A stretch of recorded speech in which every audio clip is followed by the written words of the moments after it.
Hello everybody and welcome to the Ozzimon Library. Of course, I'm your host, the Librarian, and it is time to dive in to the Ozzimon. This channel was always about the Ozzimon in the first place. You see, I've always stated I'm not a good artist, and I stand by that full through. But I do like to kind of give some visualizations to my ideas. And that's why there's a lot of artwork on this channel, me drawing things like the Keyblades, Power Rangers, Digimon, Bentalians, and etc, etc.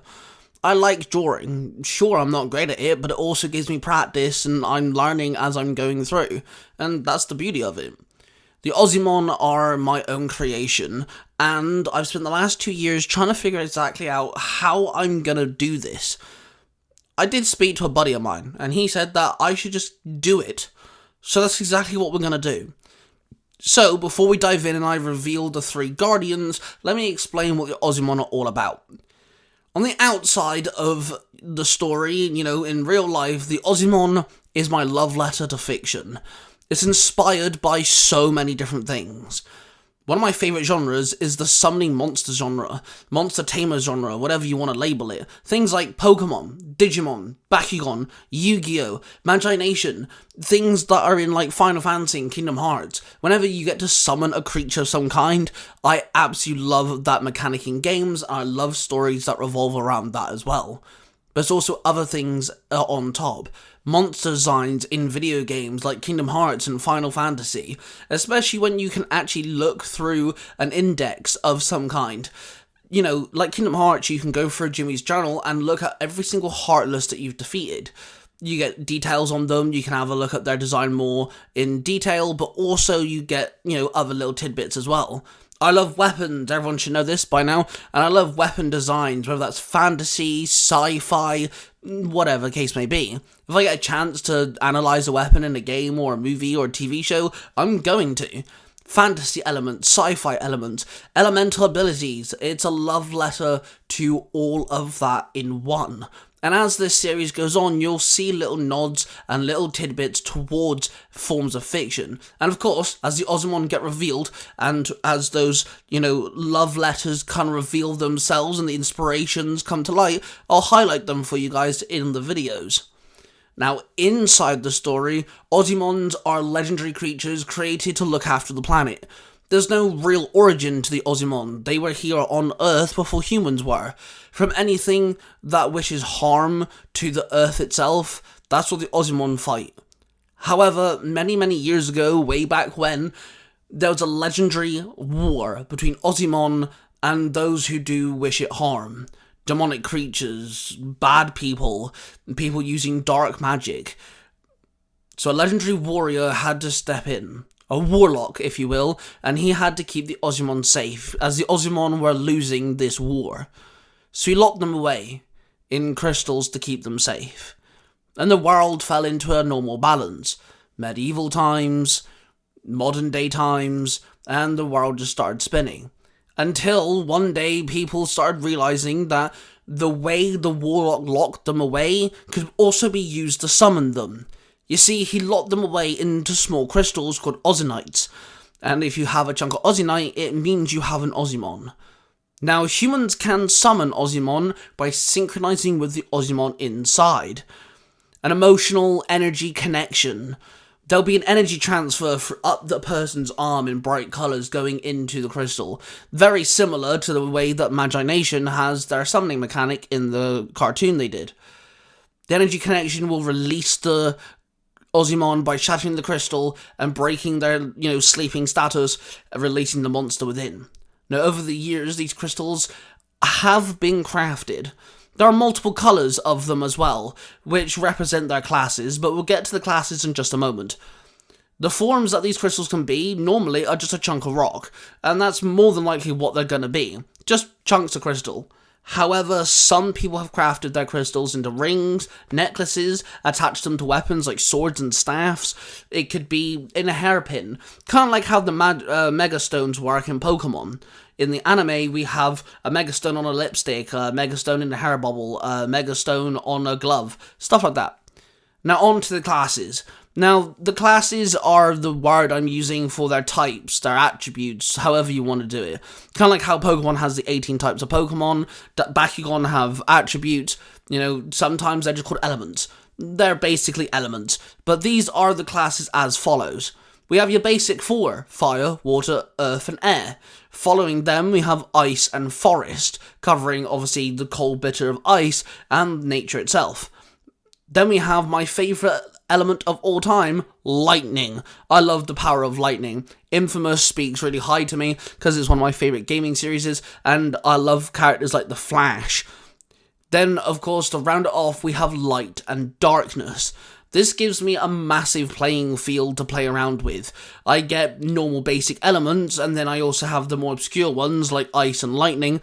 I also get to play around with nature, and then light and darkness rounds it off so I can play around with the ideas of like ghosts and demonic-like creatures, shadow beings, and then light obviously is holy and is beautiful, and it can be white and pure, and that allows me to play around with many different Ozzimon designs. Now, there won't be any dual classes here, I'm not going to follow Pokemon. However, there are going to be many different types of interesting, unique Ozzimon.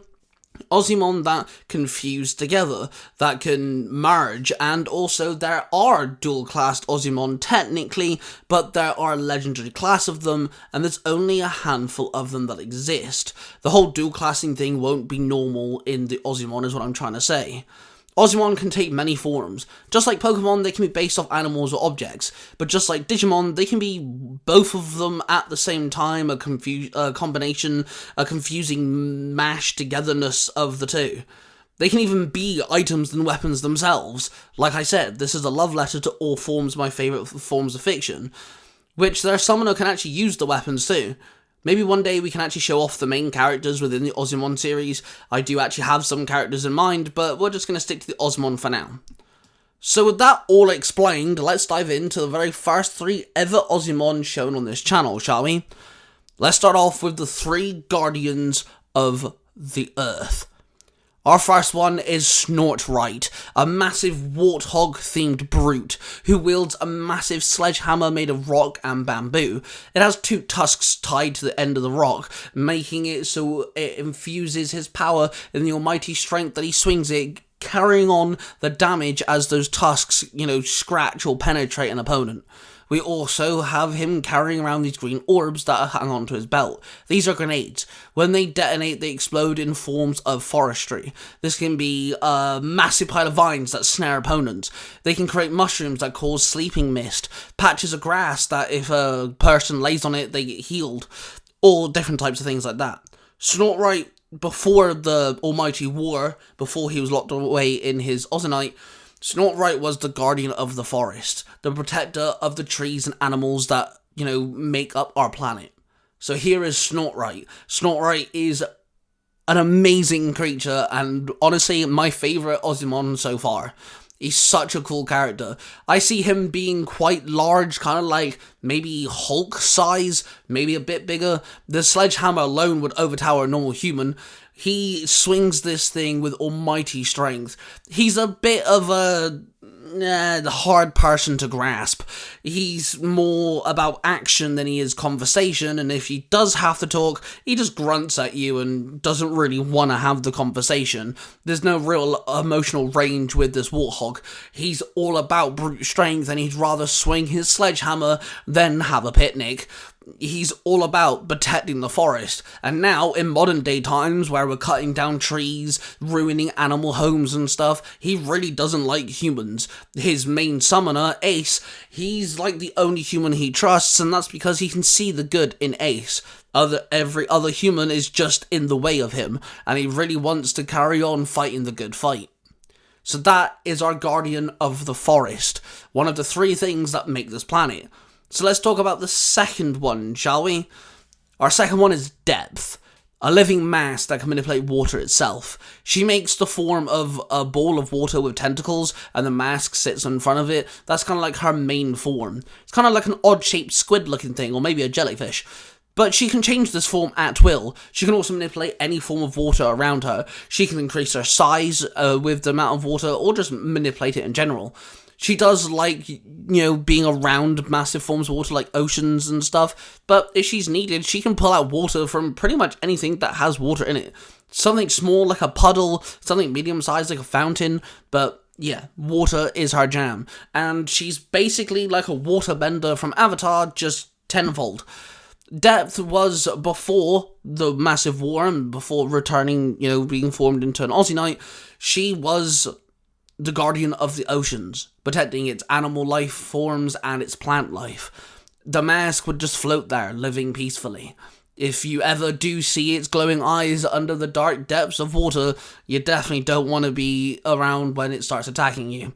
She is calm and peaceful a lot of the time, but just like an ocean where it can be calm and peaceful, she can also have a very angry and raging personality if she's ever pushed to that. Just like how an ocean can become a tidal wave, storm and wreck ships and cause havoc for those who are on the ocean itself. She's exactly the same. Peaceful one moment, but devastating the next. And that's Death, our guardian of water. Obviously, the oceans take most of the planet, and of course, with forestry growing on land, that's 2 of our guardians. Now let's talk about the last one, Twistorial. A metallic being with no body joints. She floats and flies around, and using her Infinity Tornado, she kind of can keep herself grounded on the ground at ground level if she needs to. The Infinite Twister never dies down. It kind of just spins there rapidly unless she's knocked out. But by that point, she returned to her Ozziknight. The 2 orbs by her side act like hands, if you will, and can also leave her body orbit and move around, creating spinning, slicing wind cyclones, their own tornadoes and bursts of wind. She can create blasts and do all sorts of combos with these balls. She can move swiftly and deliver devastating blasts in the air as she can fly. And of course, before the legendary war, before she was turned into Ozziknight, Twistoria was the guardian of the sky, protecting the skies at any cost, no matter whether they were grey or blue. And here we have the 3 guardians of the earth. Now, these aren't massive, overpowered Ozzimon, but they were respected. They got their title because they did anything in their power to protect the forests, the oceans, and the sky. Now, the Ozziknights, of course, would match their elemental abilities. So, of course, that would be the Forest Ozziknight, the Air Ozziknight, and the Water Ozziknight. Now, thank you guys for listening to me ramble on about the Ozzimon. I really appreciate it. I'm glad that we finally have this project kind of off the ground. It's taken me a couple of years to actually really finalize what I want to do, the Ozzimon, and then took me a couple of years to actually figure out how to present it to you guys. But I'm glad I just got it done and dusted with. Now, with this video being kind of like the prime explanation, from now on, the Ozzimon Index would be showing off the Ozzimon. There are plenty of Ozzimon that I have already designed. I've got a good handful of them, and there's also Ozzimon that I've drawn as a kid, which I now need to perfect and make it more into my art style now. I can't wait to show this series off to you guys, and I really hope you guys stick around. If you're new around here, do go check out the other forms of content I do on here. I do draw weapons, more specifically like Keyblades and Power Ranger weapons. I draw Power Rangers, Ben 10 Aliens, Digimon, and Pokemon and things. And drawing the Ozzimon has really kind of inspired me to kind of let loose a bit on my restrictions of myself. I'm scared to draw my own Pokemon and my own Digimon because I don't draw in the same art style. But thanks to Subjectively, he's actually kind of inspired me to draw things anyway. So with that being said, thank you guys for tuning in. Like I said, subscribe if you're new, hit that notification bell so you don't miss another video, and I shall see you guys in the next one.